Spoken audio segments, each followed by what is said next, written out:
Hey there, welcome to the Hot Slice. I'm your host, Jeremy White, Editor-in-Chief of Pizza Today, joined today by Executive Editor Denise Greer. Hey, Denise. Hello. Creative Director Josh Cowan. What's up, Josh? Hello, guys.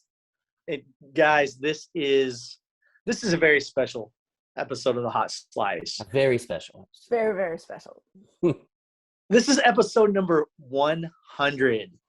We have done 100 of these now. That's awesome. Yeah, it really doesn't seem like it. Of No. course, the last 2 years have been quite A blur. Almost Yeah. 3 now, whatever. Yeah. But it doesn't seem like it. But yeah, 100 episodes of a podcast is a great feat because most podcasts don't make it past like 30. So Right. people just give up, like we're out of ideas. So to get to 100 is a pretty big feat for a podcast. And we're It's a not constant stopping. grind, right, Denise? We have to conceptualize, we have to brainstorm, come up with ideas, find new and interesting angles, find new and interesting guests. It's not easy to pull this off, but And if I do say scheduling so those myself, we're guests. killing it. We're Yeah. slaying. Yeah, we have busy guests. I mean, our guests are running businesses. Yeah. They're busy folks. They barely have time for themselves, and yet they are taking a half hour out, or a half hour to an hour out of their day and saying, hey, we're going to get on the Hot Slice with the Pizza Today folk, and we're going to talk about business or fun, because sometimes we just talk about fun too. Yeah, I so appreciate all the pizzeria owners and operators across the country who do generously donate their time to us so that we can produce this podcast. But today we're not interviewing a pizzeria owner. We have a very special guest that we intentionally saved for the 100th episode. Absolutely. And who's that guest? Drum roll. Who is it? Pete Mr. Lachapelle. Pete Lachapelle. Mr. Pete Lachapelle, the one and only. Pete, for more than 2 decades, was directly responsible for running all things pizza. Pizza Expo, Pizza Pasta Northeast. We used to have a Chicago Pizza Expo, Pizza Today magazine, any product that we produced, any show, any newsletter, anything we did, Pete oversaw, directed, provided input, helped make it happen. Pete is he's the pizza industry's grandpa, right? He's got the big white beard to prove it. Yes, the Ernest Hemingway beard. Once in a blue moon, people shave off the beard, and he doesn't look like Ernest Hemingway. No, and it's alarming. I don't know, it's alarming when it happens. I'm just like, thrown back. Yeah. He's such a fixture in the industry that he might be one of the most sought after people at Pizza Expo. Like, for sure. People will come to the Pizza Today booth and be like, where can I find Pete? Where's Pete? I need to talk to Pete. Where's Pete? And I'm a little jealous of that, right? One thing that you should do, and we've all done it, so I'm preaching to the choir, but for those who are watching, pizzeria owners who know Pete well, one thing you should do one year in Las Vegas at Pizza Expo is walk the show floor with Pete. Because I promise you, it's enlightening. It will take you 4 hours to move 600 feet because every 2 feet, hey, Pete, there's a new hug, a new kiss on the cheek, a new 30-minute conversation about my business and how it's going and how are you doing. And you cannot walk down plan on it being an aisle per hour, right? It is going to take you all day to cover the show floor if you're walking with Pete. It's going to take you 3 days just to get through half of the show floor if you're Pete Lachapelle. Right. Because everybody knows Pete, right? The attendees, the pizzeria owner know Pete. The exhibitors. And then all the exhibiting companies know Pete. So if someone's grabbing him into a booth to share some product news, or a pizzeria owner's trying to get my annual Pete hug. It's just, it's like walking down Bourbon Street with your buddies. It's just a nonstop party, Yeah, it for sure is. And he's, and I think about his social accounts, like Pete has the pulse of pizzeria operators, like the amount of folks that follow him and that he follows, and he is so engaged.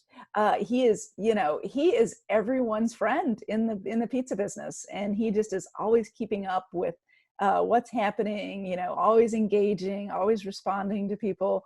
He's just doing it all.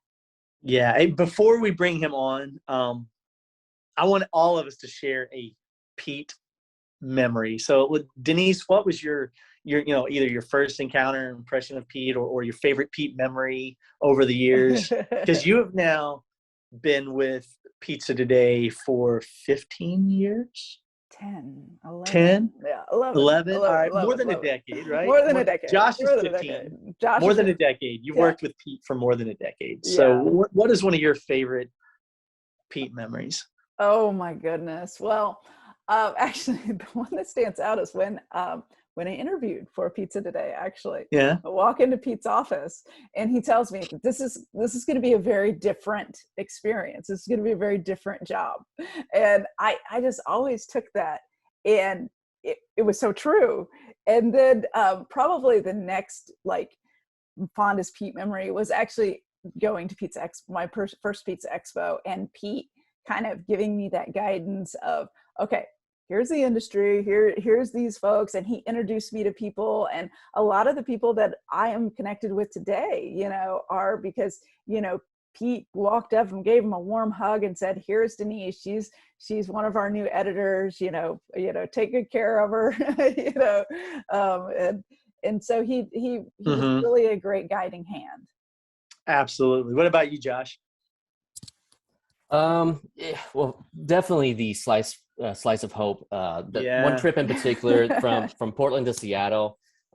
Pete was on support for that. It was you and I riding, and we that's a trip of a lifetime that I will never forget. Same. And we had so many great memories from that. But one of the funny memories I have of Pete is we were shooting a menu guide with John Gudikantz in the Pizza Today office, and John had his outdoor oven indoor. Yeah. And Pete walked to the back and saw what was going on, and just kind of turned around and walked back out. He's like, I didn't see this. I don't want to know anything about it. He didn't say a word. He just turned around and walked back out. Yeah, it was a sketchy situation, but we got through it, and we had a good menu guide for it because John Gudikantz is awesome. And no sprinklers went off, so we're good. But we did cover those sprinklers, though. Had we blown up the building that day or burned it down, Pete was going to be able to say, I didn't know anything about it. Yep. He would have talked it out of it. He's good. He knows how to talk. So yeah. How about you, Jeremy? Sure. Because you have a long history with Pete. So many. I started with Pizza Today in the year 2000.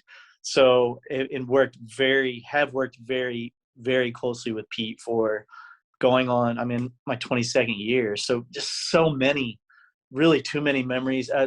Probably the largest enduring memory for me was my very first trip to Italy. Pete took me to Italy. Bill Oakley was on that trip as well.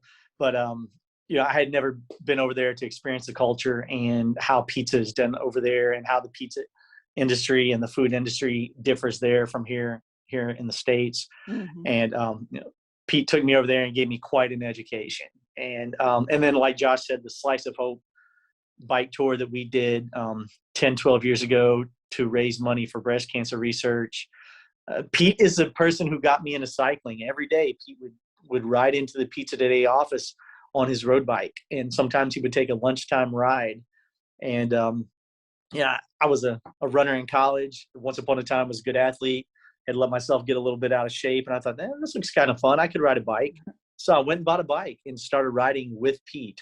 And some of our lunchtime rides that we would have, we would once in a while take an hour from about noon to 1, ride from the office to the top of this awesome hill in Iroquois Park in Louisville, Kentucky, and back.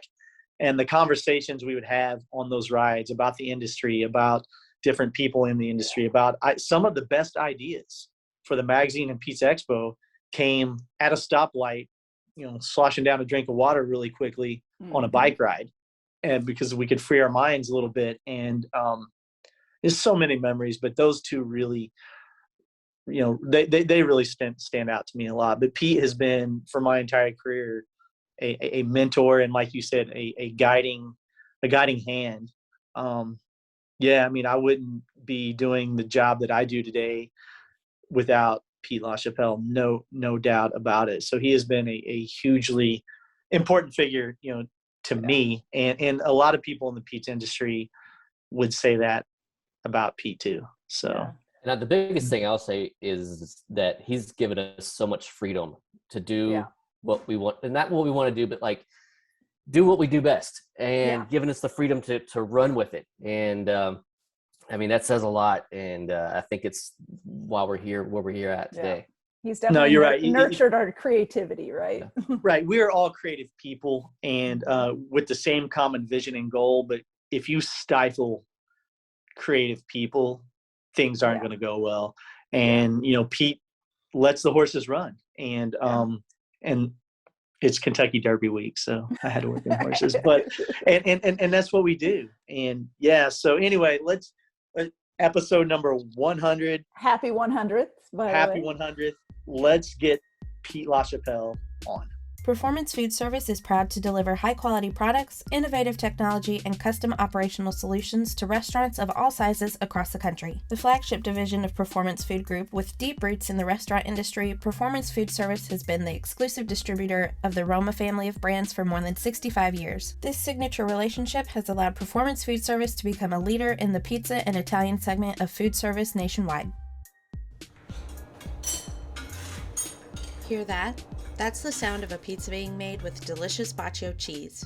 For the past decade, Baccio has provided customers exceptional Italian pizza cheese with its signature kiss of buffalo milk. With a superior melt, endless stretch, and a rich, creamy taste beyond compare, Baccio is honored to celebrate this 10-year anniversary with all of its partners. Schedule a demonstration at bacciocheese.com/hotslice to learn more. Pizza's your legacy. Build it with Baccio. All right. Got it. Now go for What do it. you mean you got big news? Okay, hey, Pete Lachapelle, we've got big news. The reason we waited until this podcast to have you on, this is our 100th episode. This is episode number 100 of the Hot Slice podcast, and we said way back when, on episode 100, Pete is going to be the guest. Oh, that's cool. So welcome to episode. That's- We didn't have balloons in the budget. We were going to get balloons for everybody. We contacted Ops to see if they could get confetti at your house and balloons, and they said that was going to be too expensive. And all this time I've been wondering, how come they never invited me to come on? We're saving you for the best, Pete. That's We what were we do. saving you for 100, Pete. 100. How long ago did you start this? So if you recall, we sat in our boardroom or our meeting room in Louisville, Kentucky.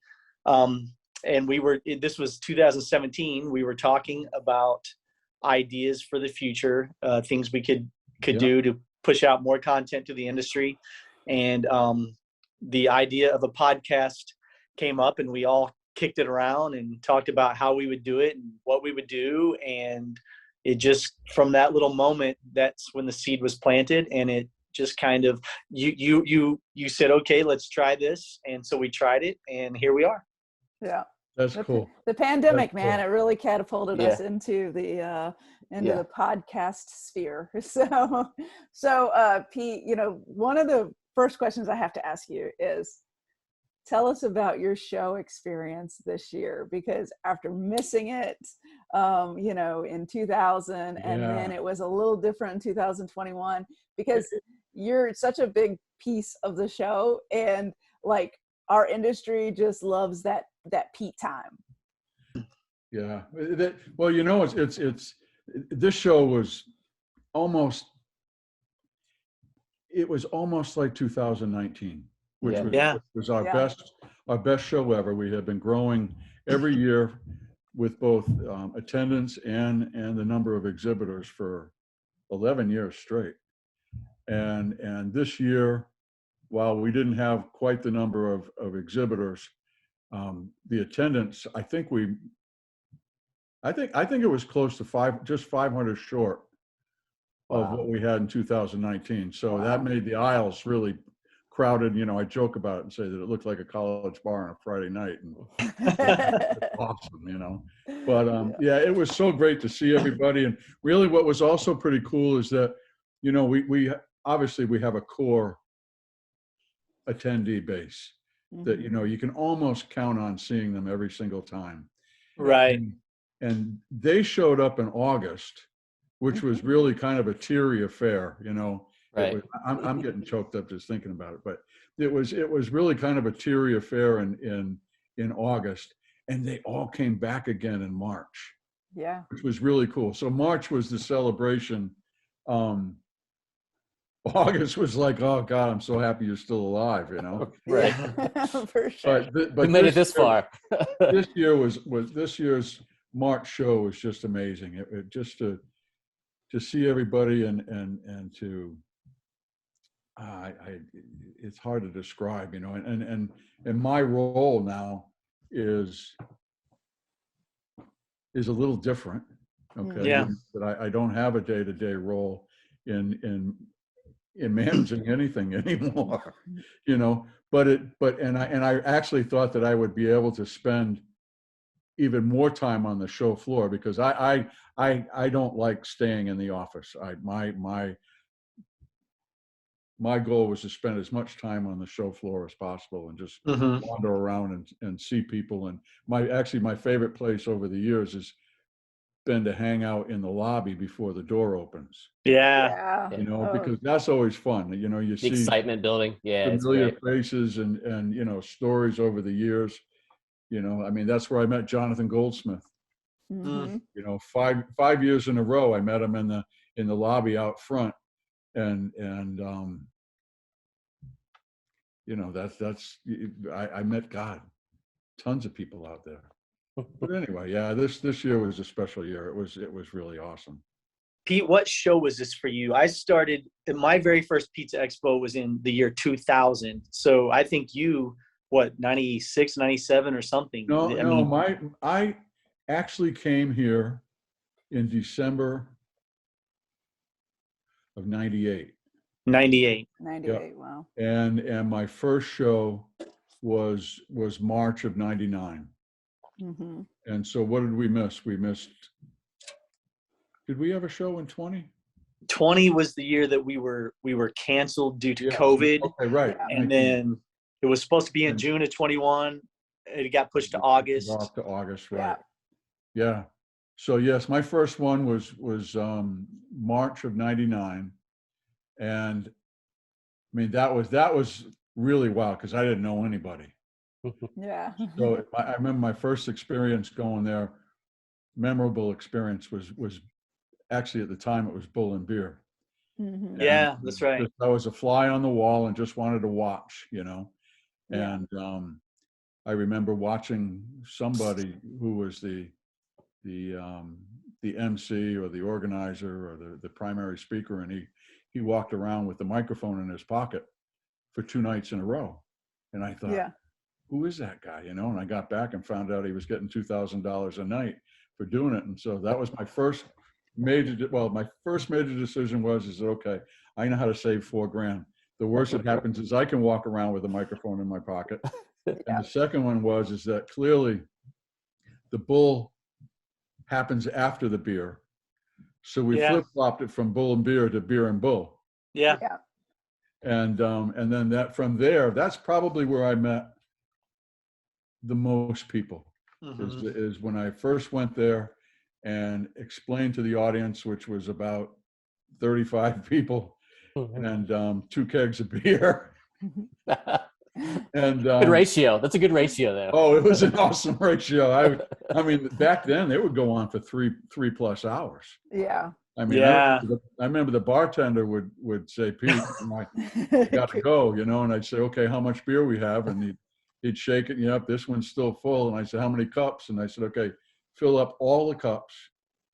And then I'd turn to the audience and say, you know, we're not leaving until we finish all the cups. And then I'd walk around with trays, you know, serving everybody, trying to hear and listen and keep the thing going. And, you know, that's where I met, I mean, the number one guy I met was Dan Collier. Yeah. You know, because as I would explain to the audience that, look, honest to God, you know, I need this gig. So I need you guys to ask questions and I need other people to answer them. And when the lull happened, there was always this guy with kind of longish hair in the back of his, you know, head, you know, Dan, you gotta love him. And he'd raise his hand when nobody else would.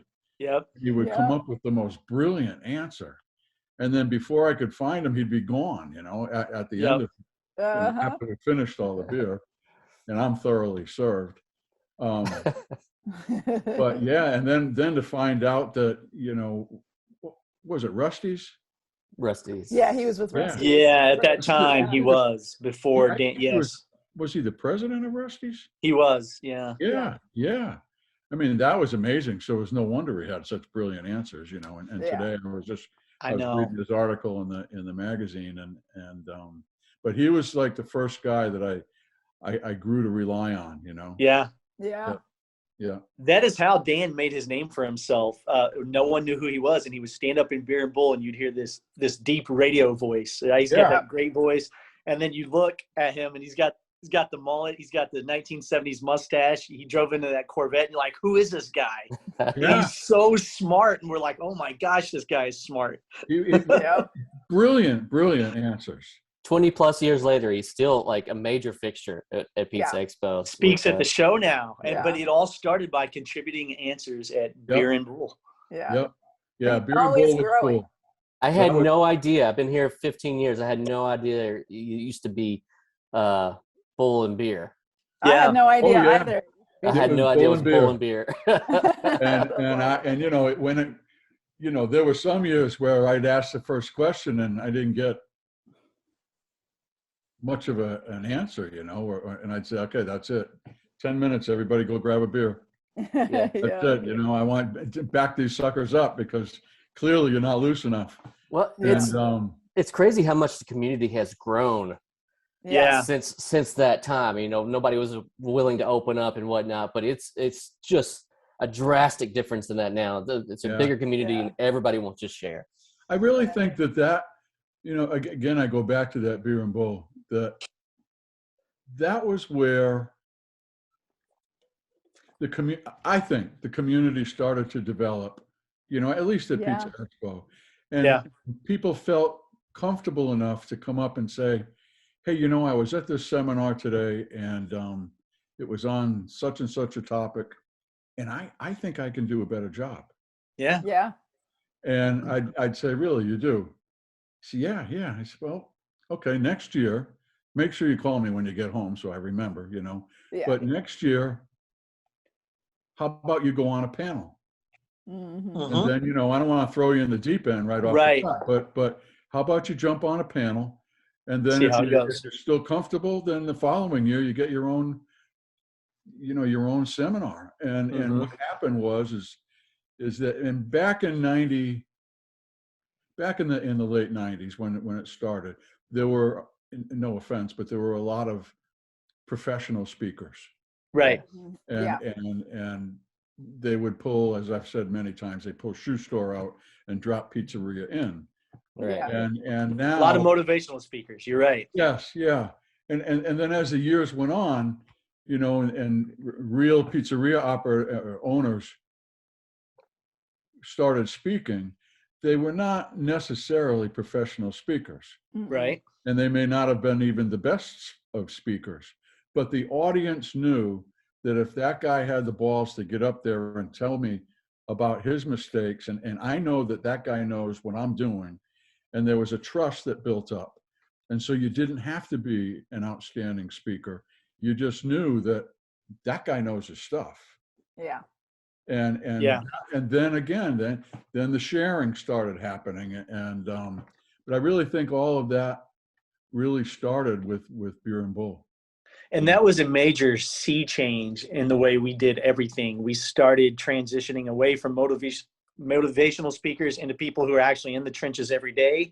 And then we took that a step further in the magazine and started going away from professional full-time freelance writers, which we still use on it periodically as needed, and started having people who are in the trenches operating pizzerias every day write the articles as well. And that flip in the way we did things I think has been a massive benefit to the industry.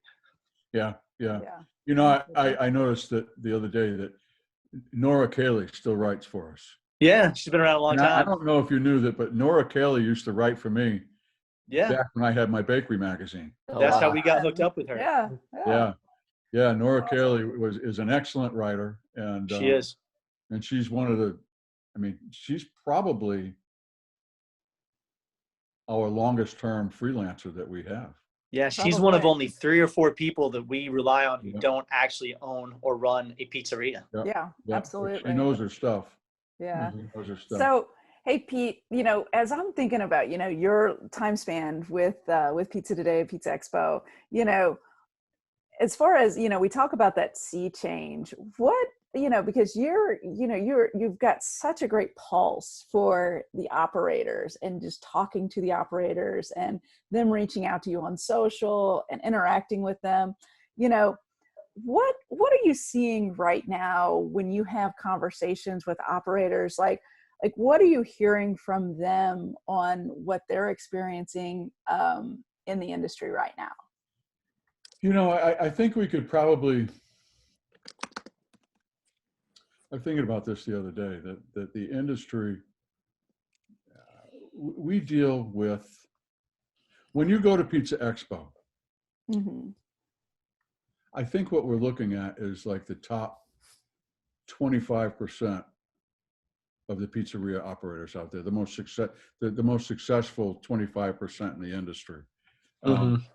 And there are pizzerias, and then there are pizzerias. I mean, you can go to Manhattan Right. and see a typical slice shop. Even your Dom DeMarco's of the world was walking by it just looked like a pizzeria, but clearly there was something different going on in there. Yeah. I think right now the biggest challenge for them is the labor situation, and as much as they still haven't fleshed out all their hours. We still there are plenty of them that have lost one unit. They're down to 1 unit or down to 2 units. And then you got guys like Nick Bagatz that are just blown out the door. Right. I mean, you read that and you think, who is that guy? Flipping them in 5 days. But a lot of businesses have changed. I tried making reservations the other night at the garage. On Market Street. Oh yeah. And he's only open for takeout. Oh wow. Oh wow. 4 nights a week. That's it. You can't. He doesn't have. So clearly, that's a labor issue. Yeah. Because he has a really cool facility there. Yeah, he does. But I think labor is their biggest challenge. I think that the styles are saving them. I think that they are definitely trying, not so much reinventing themselves, but making sure that they're putting out a high quality product, especially that top 25%. I think if you don't change right now, you're potentially on the bubble. Yeah. I think that there are many, I don't want to call them normal. I think there are many smaller pizzerias that need to take a look around at their neighborhood and say, hey, okay, we got to do something special here, because otherwise, I'm not going to be around. Yeah. You look at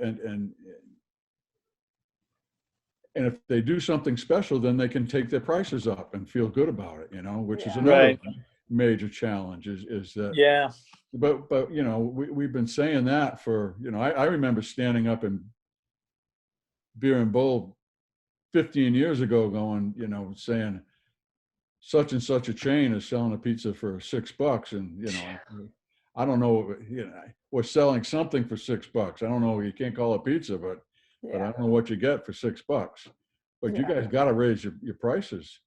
And but anyway, I think that the top 25% has gone through some major changes over the last couple of years. Many of them were, dining rooms were like the really cool thing 3 years ago. we're going to go a nice experience.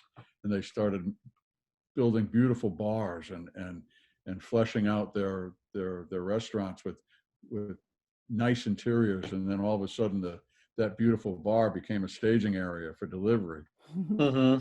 And I think that there's still some folks out there that are a little bit reluctant to go that way. I think some folks found that maybe their business is more efficient as a delivery Right.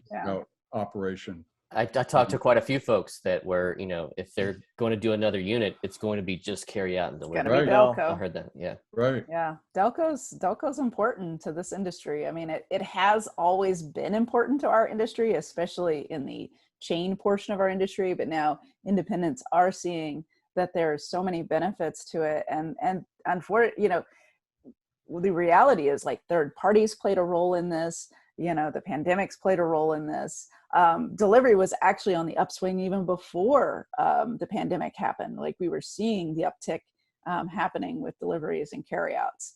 And so that it's still going to steamroll forward, I think. You know what I still haven't gotten a handle on is third-party delivery is still seems to be a 50-50.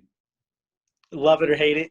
Yeah, it is. It is. Either you love it or hate it. Nobody's lukewarm about it. Everybody's like, oh, I'm all in. Yeah, devil. Nobody's like, eh.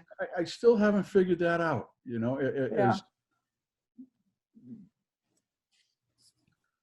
I think it's just pizzeria to pizzeria. I mean, if it fits their model a little bit better, that, hey, we're all for it. If it doesn't, and we already got something in place, it's the devil. So yeah. So I mean, I think it's just pizzeria to pizzeria preference.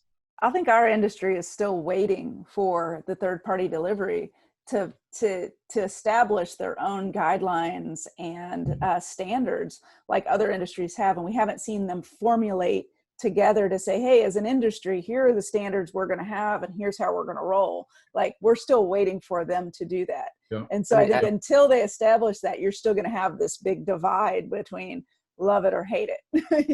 Mm-hmm. And as these, right as the third parties were rising, that's when the pandemic hit as well. So it was like, that really took it in another range as well. So, I mean, yeah, they really need some organization for sure. Okay, here's one for you. I think this whole Stella Pizza idea is cool. Okay. Yeah. The robotic pizza. The fact that the machine can knock out a dough ball and turn it into a pizza in X number of minutes. Okay. But how are they going to sell it? Because it's a delivery vehicle at the same time, isn't it? It's treated like a food truck. It's treated like a vehicle. Like, it's treated like a food truck. And it does have one. It is manned. There's a person that actually takes the pizzas and does the customer service aspect. Okay, of it. So is it a vehicle that will pick up a position and then you go and you buy it from there, or is it? Or from what I understand, it was going to deliver it to your house. And maybe I've got that all wrong. They could. They could.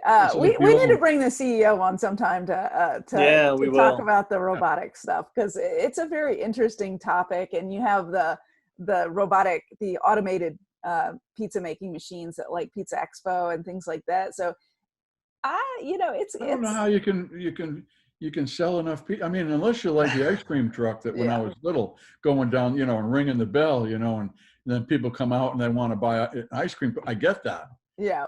But that's not how pizza, you're not going to go down the street and selling pizzas out, and a whole bunch of kids come out and say, ooh, I want mine. Yeah. And to go from my house to your house, I mean, back and forth. I mean, this seems inefficient. So I could see if it had a permanent position or sat outside a bar at night, then it could pop out pizzas left and right. But I don't know. The technological advances think about the way the show has changed, Pete. My very first Pizza Expo in 2000, there were people there building massive sand castles and carving art out of ice sculptures. And now there's a huge robot on the show floor making pizza. Yeah. Remember the days of the sandcastles? I mean, there were some things we changed over there. The thing is automation is not going anywhere. It's just going to continue to grow. It's just operators are going to decide how they're going to use it.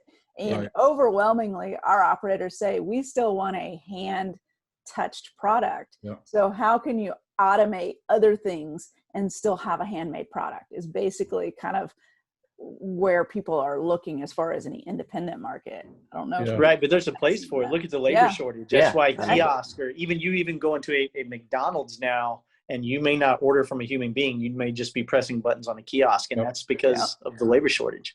And it comes at it's coming at the great time. It's coming in, at a time where, like 10 years ago, I've been like, no robots here.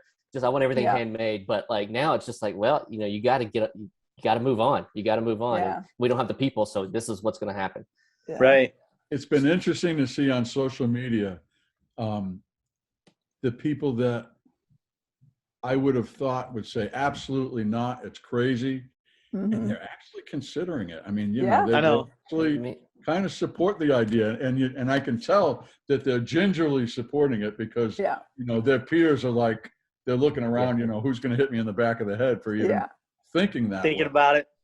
But when you're struggling to find employees and it's taking everything out of you, I'm going to think about other avenues. Struggle is always going to drive it. If you've gone from 3 or 4 units down to 1 or 2, you lost something there, and the reason is that it's primarily because of lack of labor. Yeah. And so you have to think along those lines.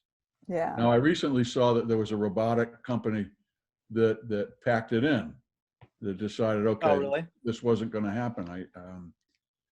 It was another California-based one, I believe. But it's, if it's not to bake the pizza, maybe it's to do the handiwork. I mean, or wash dishes or something. Just be able to anything.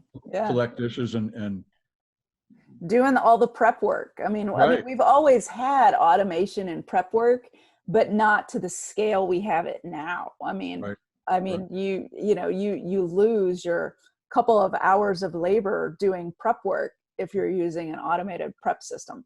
So, and even prep tables are now smart. Like, they're smart. They know how to do everything. They self-clean. They, they're just, I mean, the innovation is crazy from even when I started here 10 years ago to now.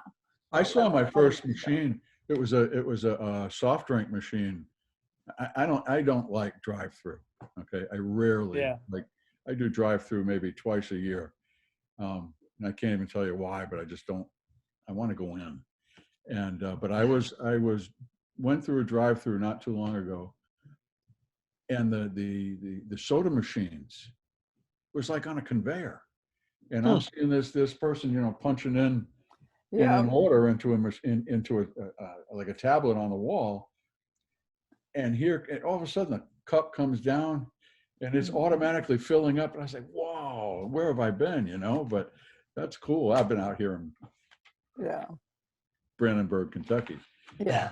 As somebody who has worked fast food in my life, never having to do that with every single drink you do, that's pretty amazing. I think I might just go back to fast food now if they got all those comforts.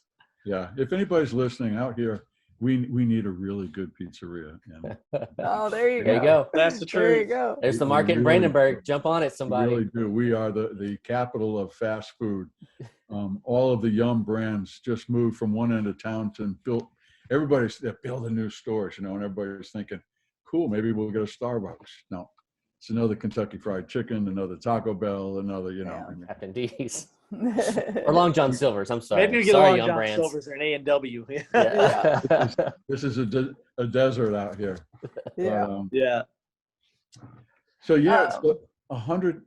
This is the 100th one. 100th episode. Yeah. So one thing, let's hit on this. Okay, what is one of your favorite memories? Besides hiring all of us. Besides us. What's one of your favorite? See, now what I was going to say is when we used to be we used to do cool, like our bike rides. Slice of Hope. Yeah, Slice of Hope. Slice of Hope was really cool, you know, I mean, Yeah.